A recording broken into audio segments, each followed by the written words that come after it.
Les acteurs de Bruxelles, avec Soraya Amrani. Paul-Henri Waters, bonjour. Bonjour. Alors, vous êtes directeur du Botanique. C'est une période habituellement où on entend beaucoup parler du Botanique pour ces fameuses nuits du Bota. Le printemps, c'est une période phare pour votre institution. Comment vous vivez la période actuelle, Paul-Henri Waters? On la vit comme tout le monde, mais avec beaucoup d'intensité, puisque ce soir, on avait Caribou, hier, on avait Sophia, on connaît toute la programmation par cœur, et on la vit en creux. Et donc, on réfléchit à tout ce qui se passe. Et donc, le Botanique, c'est quand même 50 familles qui travaillent là, et c'est 650 concerts par an, 10 expositions, c'est un gros travail. Et on avait construit un printemps vraiment de toute beauté. Et on a évidemment construit ce très beau château qu'est l'Élu Botanique, pierre par pierre, depuis un an. Et en fait, on a dû le déprogrammer pierre par pierre pour le remonter parce que nous avons choisi, parce que c'est notre raison d'être et celle aussi des artistes, nous avons choisi la logique de report des concerts plutôt que de l'annulation pour quand même donner des perspectives. C'est ce qui manque le plus pour l'instant dans l'action des citoyens et de nous comme citoyens, c'est les perspectives. Et donc, pour l'instant, la grande schizophrénie à laquelle on est confronté, mais tout le temps, c'est de se dire on ne baisse pas les bras, on continue à aller de l'avant, même si on nous traite de doux rêveurs à l'idée qu'on puisse reprendre une vie normale. Or, tôt ou tard, on reprendra une vie normale.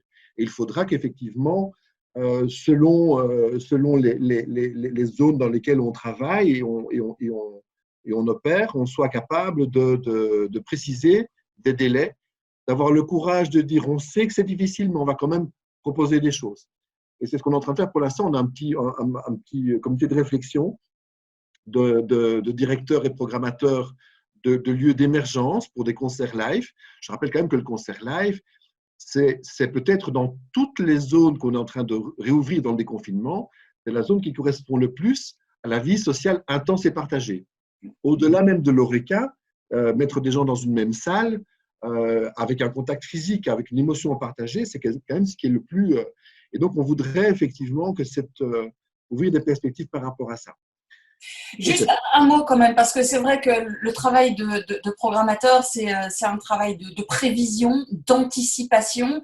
C'est quoi votre rapport aujourd'hui à l'imprévisible? Comment vous gérez ça aujourd'hui au quotidien? J'ai presque envie de dire psychologiquement, presque intérieurement, Paul-Henri Waters. Alors, psychologiquement, on se tient, mais je répète, c'est comme sur l'eau, si on ne bouge pas, on ne bouge pas fort, on coule.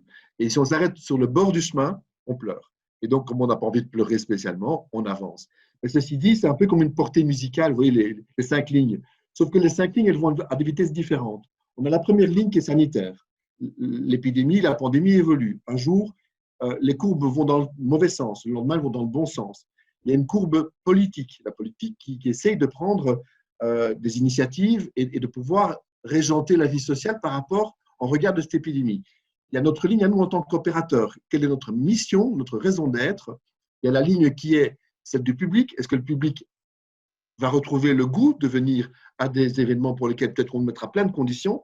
Et il y a les tournées d'artistes internationales. Ces 5 lignes vont à des vitesses différentes. Et donc, nous, quelque part, on est pour l'instant en train de se dire, eh bien, on voudrait que l'activité puisse reprendre le plus vite possible et si possible à la rentrée. Mais on est peut-être doux rêveurs, mais en tout cas, ce jalon-là, on va le proposer, essayer de l'étayer à tous les niveaux. On va suivre votre programmation de près, en tout cas. D'ici là, c'est vrai qu'on va attendre forcément les annonces qui seront faites progressivement. Et d'ici là, on va croiser les doigts, espérer que les choses aillent pour le mieux d'ici à la rentrée, Paul-Henri Waters. Voilà, pour tout le monde. Hein. Pour tout le monde. Merci infiniment. Merci Soraya. Au revoir, Paul-Henri. Les acteurs de Bruxelles.